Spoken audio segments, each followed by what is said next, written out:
Hello, bruv. We're back with another book, a new one.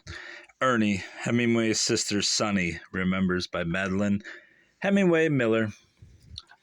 I bought this book for the simple fact that it was signed. Well, not the simple fact, but I signed it because Sonny autographed it. Ernie. I will keep to the tradition of reading various sections, and this will probably encompass a preface and a introduction, possibly, or acknowledgments, if they're not too boring. Book was written in 1975, published in Canada by General Publishing Company Limited. There's the contents. 142 pages. Acknowledgments. Of all the acknowledgments I have ever read, I have never seen mention of credit due an author's doctors and dentists, those who helped to mend and to preserve him. So I mention first, and with sincere gratitude, my favorite professional men who have helped me these many years in Illinois, Tennessee, Michigan, and Florida.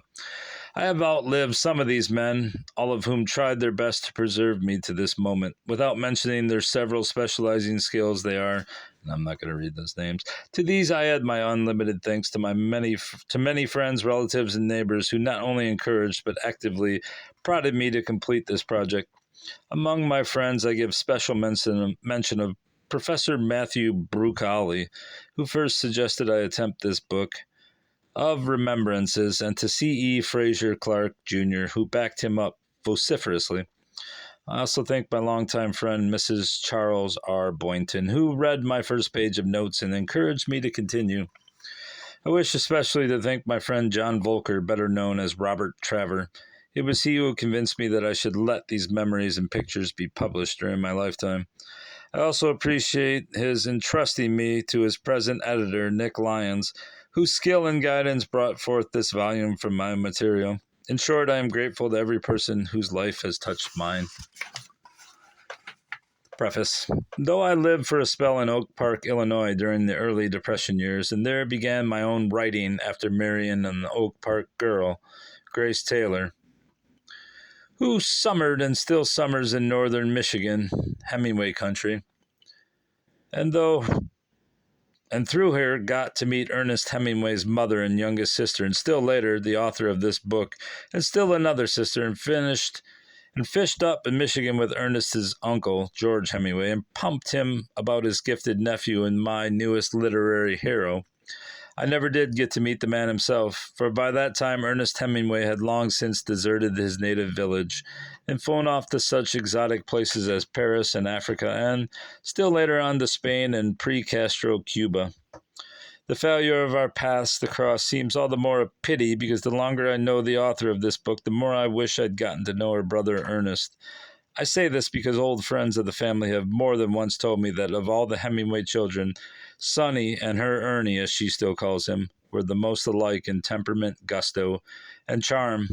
Still others add that Sonny more nearly reflects the sunny side of her complex brother. In any case, I do know that my friend Sonny fairly crackles with all these attributes and could, I swear, single-handedly charm a cuckoo out of an unwound clock, not to mention a preface out of an overwound fisherman during the height of our trout season.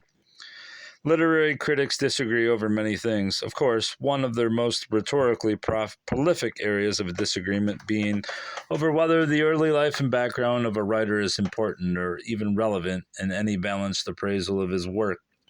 Yet, curiously enough, many of these same anti-laundry lists critics are among the first to proclaim that a writer's most significant and lasting works are but the mature flowerings of those impressionable dreams and memories gathered only during childhood and early youth.